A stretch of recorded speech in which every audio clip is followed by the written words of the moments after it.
Lockdown में नरमी के दौरान शहर हैदराबाद के चादरघाट पर वाक़ महकमे बरक़ी के दफ्तर में बिलिंग सेक्शन को वक्त पर न खोलने की वजह से बरक़ी सारिफिन की जानिब से बरहमी का इजहार किया गया। अवाम ने बताया कि आम दिनों में ही सुबह 9 बजे ता 12 बजे तक बिलिंग काउंटर रहने के बावजूद अवाम को मुश्किलात दरपेश थीं, लेकिन लॉकडाउन में दिए गए कम वक्त में किस तरह बिल अदा करें। सारिफिन ने महकमे बरक़ी के ओहदेदारों से अपील की है कि वो बरक़ी सारिफिन को बिल अदा करने में पेश आने वाली मुश्किलात को दूर करें।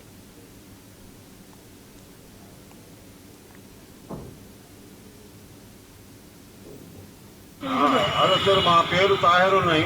ఇక్కడ 7 గంటల నుంచి ఇక్కడ ఎలక్ట్రిక్ బిల్కి వచ్చిన ఇక్కడ ఆఫీస్లో ఎవరు లేదు. ఇక్కడ కౌంటర్ బంద్ ఉందా?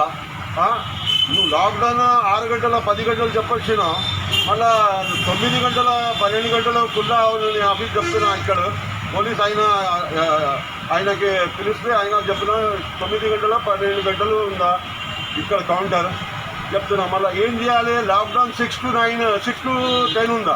మళ్ళీ మేము ఇంటికి పోతే పోలీస్ అయినా చాలాన్ పెడతా. ఇక్కడ ఎలక్ట్రిక్ డిపార్ట్మెంట్ ఒక దినాలు లేట్ బిల్ చేపిస్తే పెనాల్టీ పెడతా 50 రూపాయలు. ఏమో సార్ ఇది రూల్స్ ఏమున్నాయి?